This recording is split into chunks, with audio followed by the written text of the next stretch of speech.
Hey there, everyone. We're doing the lessons of A Course in Miracles, and today we are on lesson number 104. I seek but what belongs to me in truth. Have fun with that one today, okay? All right. Today's idea continues with the thought that joy and peace are not but idle dreams. They are your right because of what you are.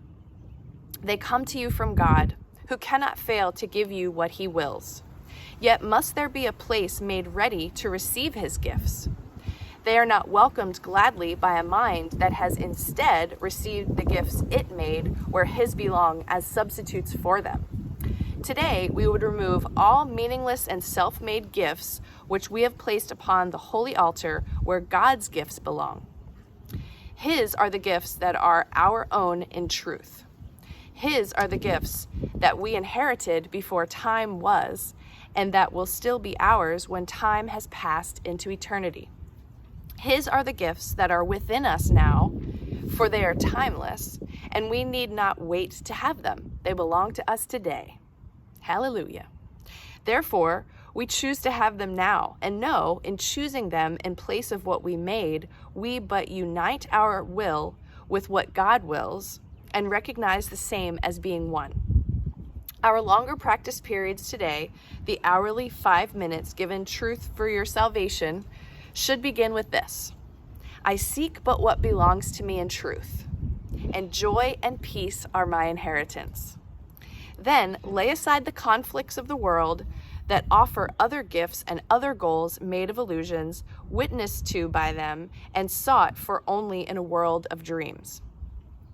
All this we lay aside and seek instead that which is truly ours, as we ask to recognize what God has given us. We clear a holy place within our minds before his altar, where his gifts of peace and joy are welcome, and to which we come to find what has been given us by him. We come in confidence today, aware that what belongs to us in truth is what he gives. And we would wish for nothing else, for nothing else belongs to us in truth. So do we clear the way for him today by simply recognizing that his will is done already, and that joy and peace belong to us as his eternal gifts. We will not let ourselves lose sight of them between the times we come to seek for them where he has laid them. This reminder will we bring to mind as often as we can.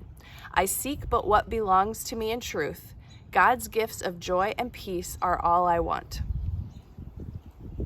I seek but what belongs to me in truth. God's gifts of joy and peace are all I want. And then the other recommendation was, I seek but what belongs to me in truth, and joy and peace are my inheritance. It's pretty simplified for us, isn't it?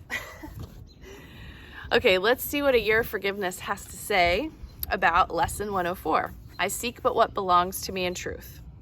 You are blessed beings indeed. I am that one you know as Jesus. It is important for you to understand that everything you need is within you already. You do not have to be perfect. You are perfect already. You have merely covered up your perfection with other ideas, beliefs, and goals you have allowed into your mind and followed through the many brambled pathways that lead you nowhere.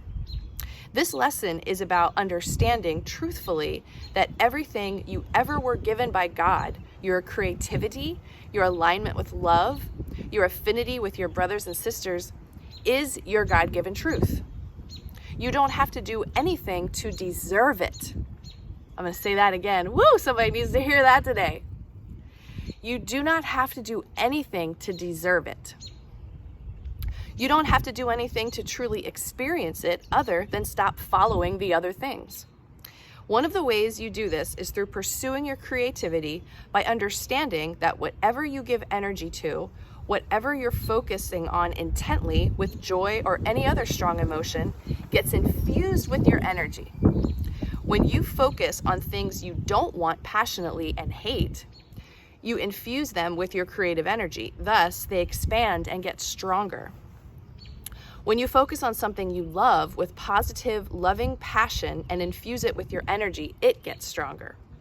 You are a creative being made in the likeness of a creative creator. You too are a creator. You did not create God.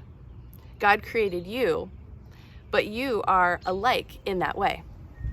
It is important for you to understand that anything not loving is truly not you.